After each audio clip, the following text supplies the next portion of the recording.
जब पत्नी की आंखों में प्रेमी बस जाए। छत्तीसगढ़ के जिला बलौदा बाजार के थाना पलारी के गांव छेरकापुर के रहने वाले भकला आडल का बेटा सुमेर आडल आवारा दोस्तों के साथ रहकर काफी बिगड़ गया था। वह गांव की बहू बेटियों पर बुरी नजर रखने लगा तो भकला ने उसकी शादी पड़ोस के गांव की रहने वाली तोपबाई से कर दी। भकला का सोचना था कि पत्नी की जिम्मेदारी आते ही बेटा अपने आप सुधर जाएगा। परिणाम उसके आशा के एकदम अनुकूल ही निकला। सुमेर नईनवेली पत्नी तोपबाई के रूप यौवन में कुछ इस तरह उलझा कि शादी के बाद उसका ज्यादातर समय घर पर ही गुजरने लगा। शादी के 1.5 साल बाद तोपबाई ने बेटी को जन्म दिया तो सुमेर की जिम्मेदारी और बढ़ गई। अब उसके पास समय ही नहीं रहा कि वो दोस्तों के साथ उठे बैठें। एक एक करके सुमेर 4 बच्चों का बाप बन गया। परिवार बड़ा और उसी बीच बाप की भी मौत हो गई तो सुमेर घर परिवार की जिम्मेदारियों में इस कदर उलझ गया कि अब उसे अपना भी होश नहीं रहता था। इसके बावजूद जवानी की बिगड़ी अन्य आदतें भले ही सुधर गई थी, लेकिन पीने पिलाने की आदत जस की तस थी। जबकि अब उसके बच्चे भी जवान हो रहे थे। उसकी बड़ी बेटी हेमलता 18 साल की हो चुकी थी। सुमेर के घर से कुछ दूरी पर संतरू यादव का घर था। उसका दूध का कारोबार था, इसलिए उसके बेटे नरसिंह यादव उर्फ शेरा का मन पढ़ाई में नहीं लगा तो उसकी पढ़ाई छुड़ाकर संतरू ने उसे अपने साथ दूध के कारोबार में लगा लिया था। उसका एक बेटा और था, जो रायपुर चला गया था और वहां किसी कंपनी में नौकरी करने लगा था। उसके जाने के बाद उसे शेरा का ही सहारा रह गया था। एक ही गांव का होने की वजह से सुमेर और शेरा में अच्छी पटती थी। इसी वजह से दोनों का एक दूसरे के घर भी आना जाना था। वैसे तो दोनों की उम्र में 5-6 साल का अंतर था, लेकिन उनकी आदतें काफी हद तक मिलती जुलती थीं, इसीलिए दोनों में पटरी खाने लगी थी। सुमेर भी खाने पीने वाला आदमी था और शेरा भी। अक्सर दोनों की शामें एक साथ गुजरती थीं। दोस्त की पत्नी होने की वजह से शेरा तोपबाई को भाभी कहता था। इसी रिश्ते की आड़ में दोनों के बीच हंसी मजाक भी खूब होता था। उनका यह मजाक कभी भी मर्यादा भी लंघ जाता था। 4 साल पहले की बात है।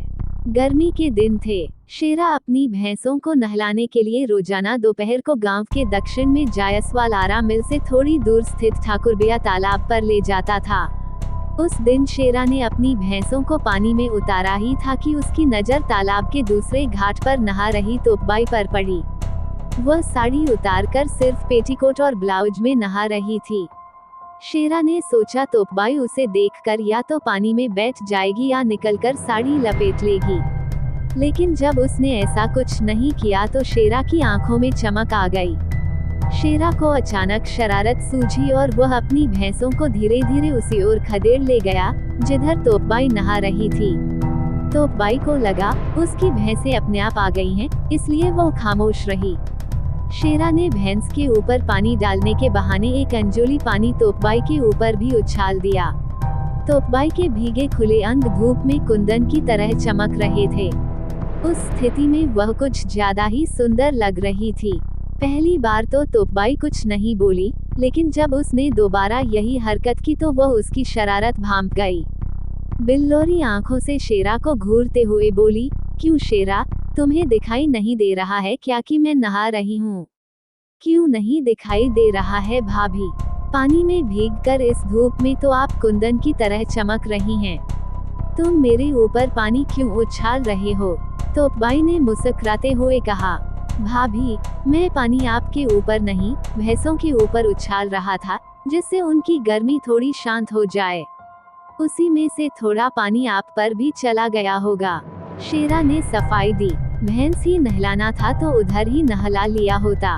तुम्हें पता नहीं यहाँ औरतें नहाती हैं? तोपबाई ने बनावटी प्रतिरोध किया। अरे ये भैंसें भी तो औरतें हैं। मैं तो इन्हीं उसी ओर ले गया था, ये खुद ही अपने घाट पर आ गईं। अब इन्हें छोड़कर मैं कहाँ जा सकता हूँ? ठीक है, मैं ही जा रही हूँ। तुम अपनी भैंसों की गर्मी शांत करो। आपकी गर्मी बड़ी जल्दी शांत हो गई भाभी। मैंने तो सोचा था कि अभी आप नहाएंगी, लेकिन आपकी गर्मी तो पानी का छींटा पड़ते ही शांत हो गई। शेरा ने यह बात जिस अंदाज में कही थी, तोपबाई को उसका मतलब समझते देर नहीं लगी। उसने कहा, मेरी गर्मी पानी से शांत नहीं होती, उसके लिए मर्द चाहिए। हिम्मत है मेरी गर्मी शांत करने की। मौका मिला तो जरूर कोशिश करूंगा भाभी, शेरा ने कहा। मौका तो दीजिए, उसके बाद देखिए मेरी हिम्मत को। इसके बाद बात खत्म हो गई। लेकिन शेरा का जब भी तोपबाई से सामना होता, शेरा अभिवादन करके ये कहना नहीं भूलता, भाभी गर्मी शांत करने का कब मौका दे रही हो। उसी बीच गांव में छत्तीसगढ़ी नाच गाने का प्रोग्राम बना। जिस दिन नाच गाना होना था, सुबह शेरा तोपबाई के दरवाजे से गुजरा तो आंगन में बैठी तोपबाई उसे दिखाई दे गई। दरवाजे के पास से ही उसने कहा, राम राम भाभी जी, क्या हालचाल है, क्या कर रही हैं? तुम भी अजीब सवाल करते हो, देख नहीं रहे हो बैठी हूँ। वो तो देख रहा हूँ, मेरा मतलब कुछ और था। मैं तो गर्मी। शेरा की बात पूरी होती उसके पहले ही तोपबाई ने कहा, देवर जी अभी तुम जाओ, रात में नाच देखने आऊंगी, वहीं मिलना। शेरा का वह दिन बड़ी मुश्किल से बीता।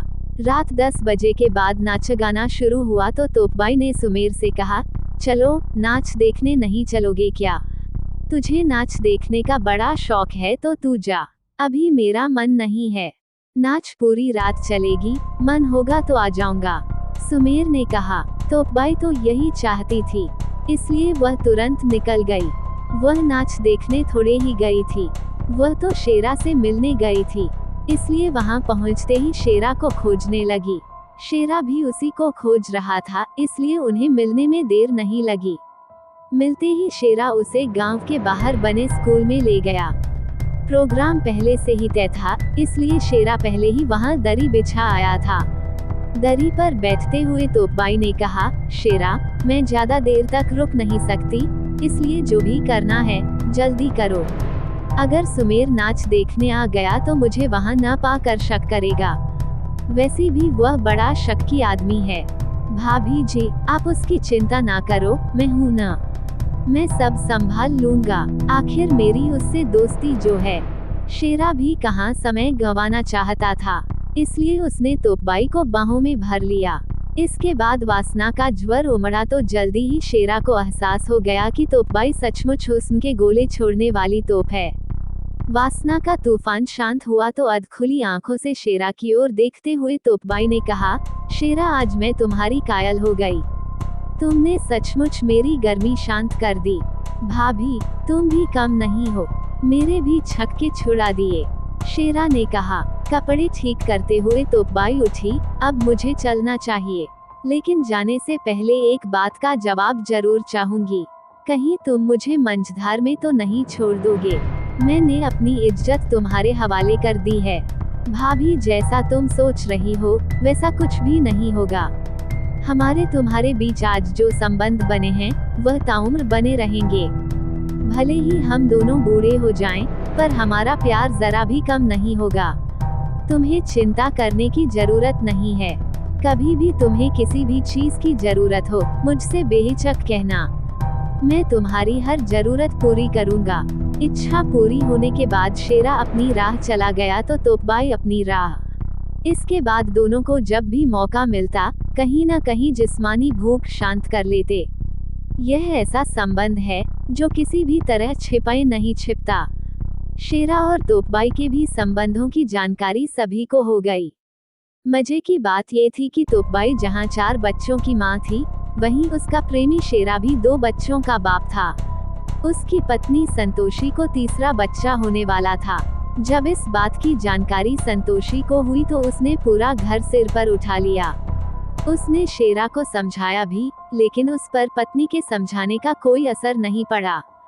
जल्दी ही हालत ये हो गई कि संतोषी अगर तोपबाई का नाम ले लेती तो उसे गुस्सा आ जाता और वह उसकी पिटाई कर देता।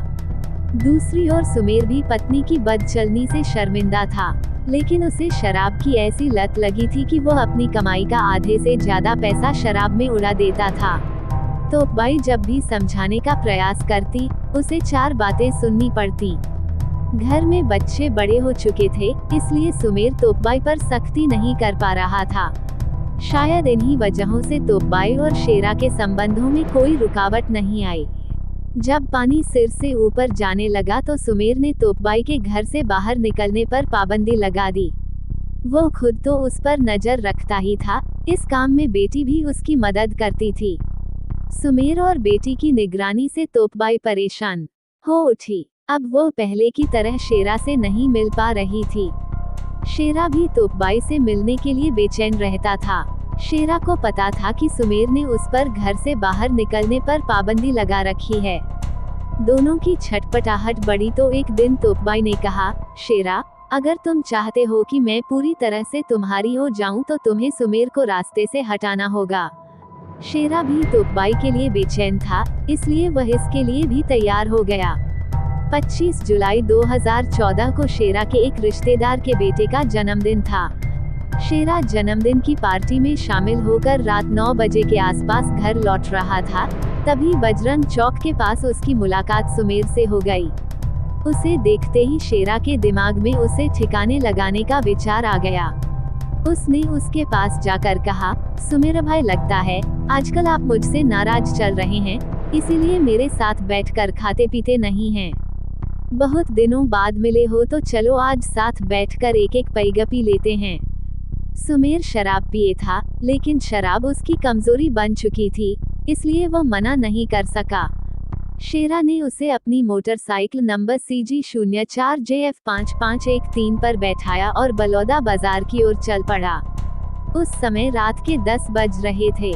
बलौदा बाजार से उसने शराब की एक बोतल, खाने का सामान खरीदा और लौट पड़ा। रास्ते में पड़ने वाले खोरसी नाला के पास उसने मोटरसाइकिल रोक दी और ठीक ठाक जगह तलाश कर बैठ गया। शेरा ने खुद तो कम पी, जबकि सुमेर को ज्यादा पिलाई। सुमेर पर शराब का नशा चढ़ा तो वह वहीं पर लेट गया। इसके बाद शेरा ने तोपबाई को फोन किया, तोपबाई, सुमेर मेरे पास नशे में बेहोश पड़ा है। तुम कहो तो इसे ऊपर पहुंचा दूं या मोटरसाइकिल पर लाद कर तुम्हारे घर छोड़ दूं।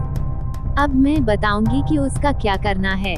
पहले तो कहते थे कि जीवन भर साथ निभाऊंगा, मंझधार में नहीं छोड़ूंगा।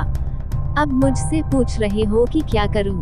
तोपबाई गुस्से में बोली, अगर तुम चाहते हो कि मैं उसके हाथों पिटती रहूं, बेइज्जत होती रहूं तो लाकर उसे यहाँ छोड़ दो। शेरा की समझ में आ गया कि तोपबाई क्या चाहती है। उसने कहा, ठीक है, आज मैं सारे फसाद का अंत किए देता हूँ। आज के बाद तुझे मारने पीटने वाला कोई नहीं रहेगा तो सिर्फ प्यार करने वाला। इसके बाद शेरा ने सुमेर के पास जाकर दोनों हाथों से उसकी गर्दन दबोच ली और दबाने लगा। सुमेर पर नशा इस कदर हावी था कि वो विरोध नहीं कर सका।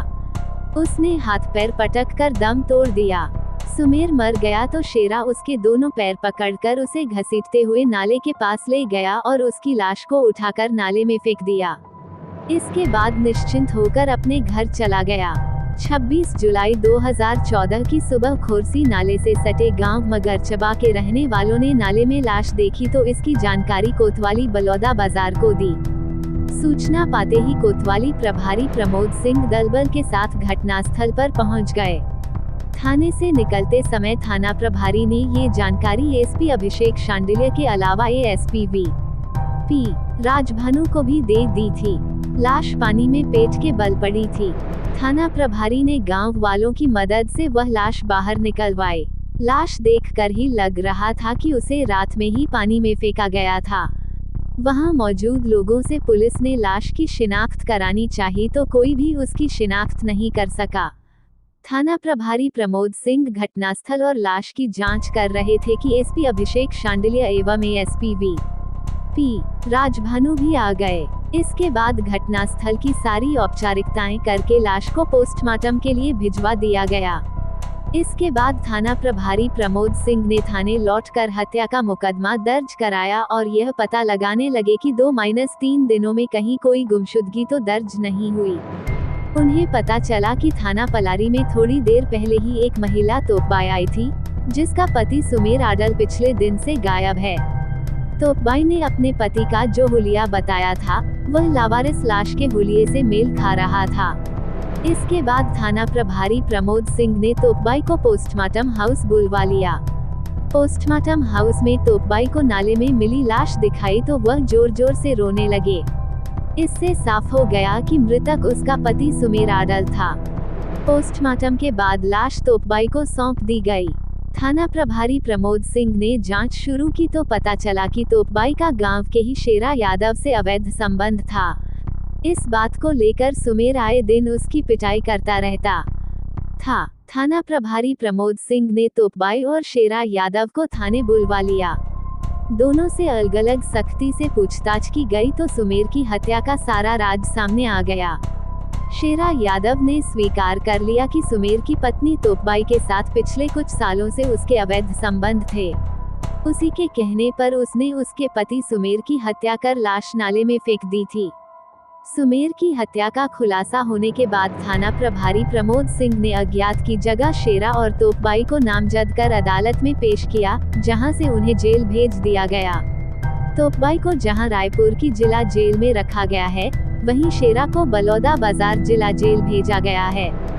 बलौदा बाजार जेल में महिला सेल न होने की वजह से उसे रायपुर भेजा गया था।